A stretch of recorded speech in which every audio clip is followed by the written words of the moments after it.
உள்ளாட்சி அமைப்புகளுக்கு 30% கேளிக்கை வரி செலுத்த வேண்டும் என்ற உத்தரவுக்கு எதிர்ப்பு தெரிவித்து நீலகிரி, கோவை, திருப்பூர், ஈரோடு ஆகிய மாவட்டங்களில் இருக்கும் அனைத்து திரையரங்குகளும் மூடப்பட்டுள்ளன. அதுகுறித்து தகவல்களை தருகிறார் செய்தியாளர் சுரேஷ்.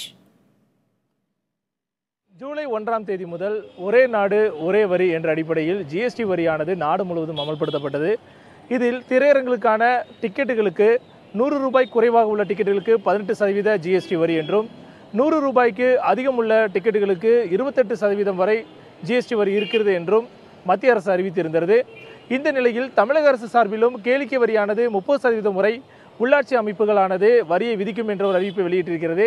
இந்த சூழ்நிலையில் ஜிஎஸ்டி வரி ஒரே நாடு ஒரே வரி என்ற அடிப்படையில் அமல்படுத்தப்பட்டிருக்கும் போது கூடுதலாக கேளிக்கை வரி என்ற அடிப்படையில் தமிழக அரசானது கூடுதலாக 30% வரி விதித்தால் இது தமிழக திரையரங்குகளை வெகுவாக பாதிக்கும் என்றும், இதனால் வாடிக்கையாளர்களும் பாதிக்கப்படுவார்கள் என்றும் வலியுறுத்தி தமிழ் திரைப்பட வர்த்தக சபை காலவரையற்ற திரையரங்குகளை மூடி போராட்டத்தில் ஈடுபட போவதாக அறிவித்திருந்தனர். அதன் அடிப்படையில் இன்று தமிழகம் முழுவதும் திரையரங்குகள் அனைத்தும் மூடப்பட்டிருக்கின்றன. கோவையை பொறுத்தளவில் கோவை மண்டல திரைப்பட உரிமையாளர்கள் சங்கத்தின் கீழ் உள்ள கோவை, திருப்பூர், ஈரோடு, நீலகிரி என மொத்தம் 169 திரையரங்குகள் மூடப்பட்டிருக்கின்றன. தொடர்ந்து தங்களது கோரிக்கைகள் நிறைவேறும் வரை, தமிழக அரசு ஒரு தெளிவான பதிலை கொடுக்கும் வரை தங்களது போராட்டம் தொடரும் என்றும் திரைப்பட உரிமையாளர்கள் சங்கத்தினர் அறிவித்திருக்கின்றனர். இந்த சூழ்நிலையில் இன்று சென்னையில் அந்த சங்கத்தைச் சேர்ந்த நிர்வாகிகள் தமிழக அரசு நிர்வாகிகளை சந்திக்க இருக்கின்றனர். அமைச்சர்கள் மற்றும் முதலமைச்சரை சந்திக்க இருப்பதாகவும் தகவல்கள் வெளியாகியிருக்கின்றன.